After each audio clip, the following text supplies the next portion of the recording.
Hi, and welcome to Fantastic Friday. Today we're looking at the Fantastic Four, number 14. I'm Tom Scioli, author of Godzilla's Monsterpiece Theater, a new comic book from IDW that will be in stores later this month. Also, just a reminder that this month is Jacktober, a month-long celebration of the life and work of Jack Kirby with a series of drawing prompts, one for each day of the month. So here we have a cover. It's got the Submariner's legs as the framing device to show three of the four members. The focal point of the composition is Submariner's butt, and Sue is staring right at it, which maybe was not intentional on Jack Kirby's part, but does tie in somewhat with the themes of the issue. Sue kind of obsessing on the Submariner and contemplating whether she loves him or not. So we start with a return trip from the moon. There's the Fantastic Four in their spaceship, and now, coming back from the previous adventure. And, they're pretty solidly established as successful spacefarers. They've been to other planets. They've been to the moon. They really just had that one bad space flight experience at the very beginning, but they're, basically an interplanetary operation. They come back with a lot of ballyhoo. People are very excited. There's the news media is there, a lot of onlookers as they return. It seems to be sort of like a space shuttle style ship that has landing gear and can land like a plane, takes off like a rocket, lands like a plane, predating the space shuttle by at least a decade. They get off the ship, and kind of a shock, there's a Mr. Fantastic fan club. And of course he has fans. He's part of the premier super team of, the world, this Marvel universe at this point. He's mobbed with admirers, and they're fighting over him. They're stretching his leg out as they pull him apart. And then there's a wrestler there, the Golden Angel, who's trying to get some publicity by challenging the Thing to a fight. The Thing picks him up. It's a pretty funny image. Looks almost like he's picking up a mannequin, like some sort of store display, and dumps him into the trash can. Sue is hounded by agents trying to sign her to a lifetime Hollywood contract. She goes invisible to make her getaway. And then Johnny tries out a new technique to get the four of them out of there. He creates an air funnel, a vortex that sucks them all the way back to the Baxter building.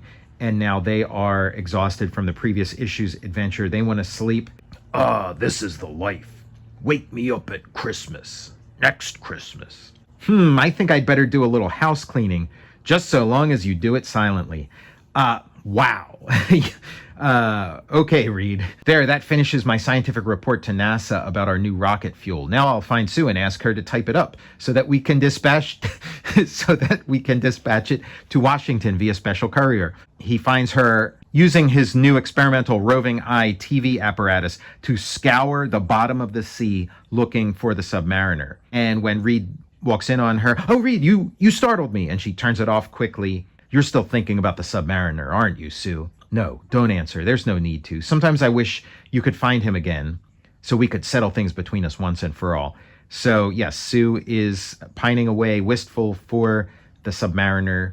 Again, I like this ongoing subplot, this romantic tension, this love triangle. And I feel like, it's such an important ingredient of these early Marvel comics that is eventually settled with the wedding of Reed and Sue. And Reed laments that, everything he's achieved, everything he's done in his life, it doesn't get him the one thing he wants. "I am unable to completely conquer the heart of the girl I love." And in the next room, another heart is heavy too. "I might as well adjust the roving eye viewer to Total Recall." I think maybe this could, be like an advertisement for the Total Recall show channel, which you are watching right now. She recalls the electronic camera, and now we cut to villain number one in this two villain issue. The Puppet Master didn't die at the end of his inaugural adventure. Turns out he was in a hospital, a rest home, and now he's cured. They're letting him out, but he really isn't cured. He's ready to go back to his old tricks.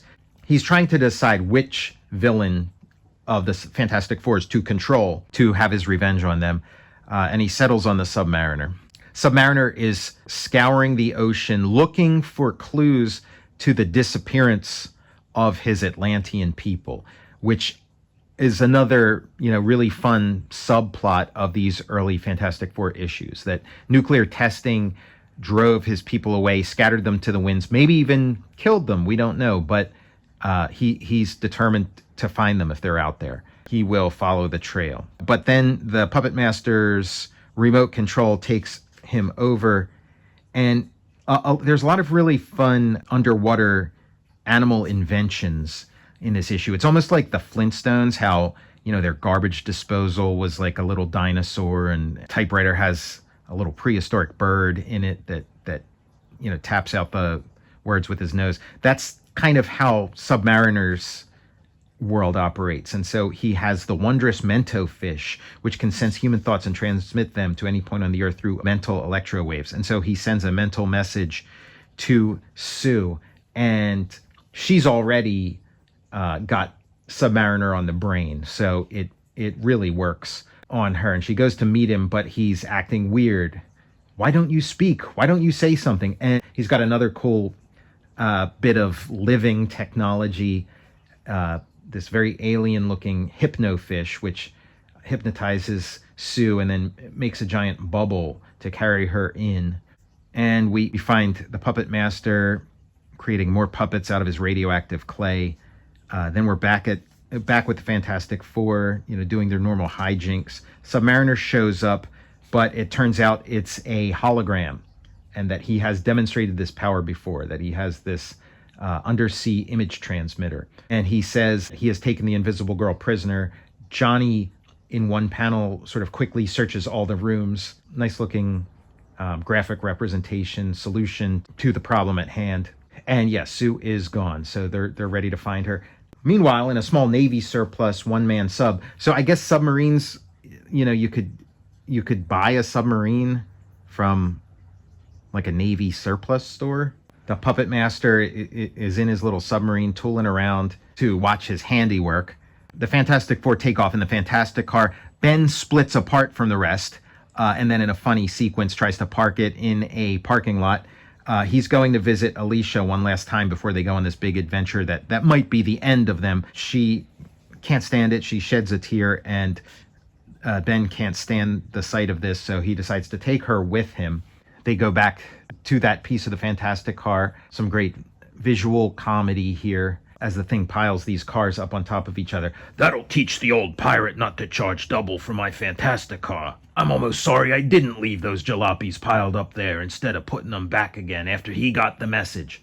So a little bit of dialogue there to sort of walk back the cruelty of this practical joke that the thing plays on this guy there in the dialogue. And yes, we are seeing the Fantastic Four segue from that raw initial iteration where you weren't sure if they were good guys or bad guys to now, they're pretty solid, good citizen superheroes who would never do something like that. Even the thing after he cools off, puts everything back in place. So now they're in a cool looking submarine. They go underwater. They get spikes shot at them from a giant undersea porcupine.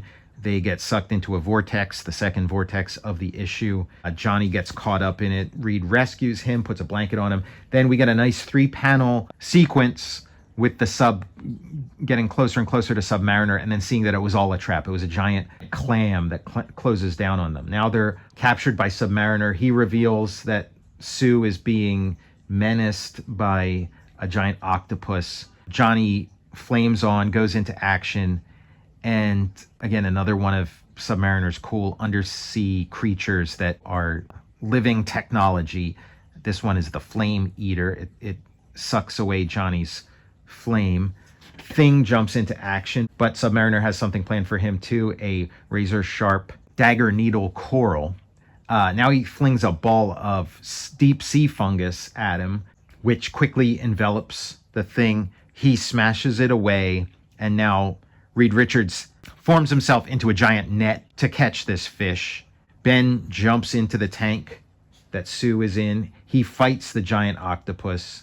and carries her out. The puppet master is watching all of this, the secret puppet master behind the scenes. The puppet master commands him to kill the Fantastic Four. Submariner takes out this device, my ultimate weapon. It releases a gas which no living creature can withstand, and these fumes shall now destroy you all. Release the fumes, I command you. You must obey me. But Submariner fights. He resists the mind control, but he can only do it for so long. The puppet master's control takes over, and the gas is released. But did you think I would be unprepared for such a deadly threat? I placed these Flexogen packets on all our faces before you struck. Flexogen packets. That's a pretty cool idea, pretty cool name on it. Nice branding. And so they're ready to clobber Submariner, but Sue jumps in front, defends him. He doesn't know what he's doing. He isn't to blame for what's happened. Alicia was right. Namor is under some sort of spell, under some evil influence. I know it. That the octopus has smashed its way out. Now it gets its hands on Puppet Master's sub. So the Puppet Master meets an ignominious end. Submariner is free of his spell. Sue, have you come to me at last to share my undersea domain? No, Namor, much as you fascinate me, my loyalties are still with Reed. As for my heart, perhaps one day it will be able to make a final choice, but not yet. That ball is still up in the air, that subplot. And Namor has no time for any of this. He has to get back to his work of finding the rest of his kingdom, the rest of his Atlantean people. He has his map of undersea Earth and tells everybody to get the fuck out of here. They happily leave, and Namor's kind of puzzled about what just happened because it was all a blur to him since he was under the Puppet Master's hypnotic spell. We have a pretty cool looking ad for some of the other comics that are happening around this time. We have Thor, the Amazing Spider-Man, Iron Man, Ant-Man appearing in Tales to Astonish, and the Human Torch appearing in Strange Tales, as well as the Fantastic Four. The Marvel Universe is growing by leaps and bounds and will continue for the foreseeable future. I'm Tom Scioli, author of Godzilla's Monsterpiece Theater, a new comic from IDW. The first issue will be in stores later this month. And I also want to remind you that this month is Jacktober, a month-long celebration of the life and work of Jack Kirby. There are a series of drawing prompts you can use to inspire you to create a Kirby-related piece of art in your chosen medium. I'll see you next time for Fantastic Friday.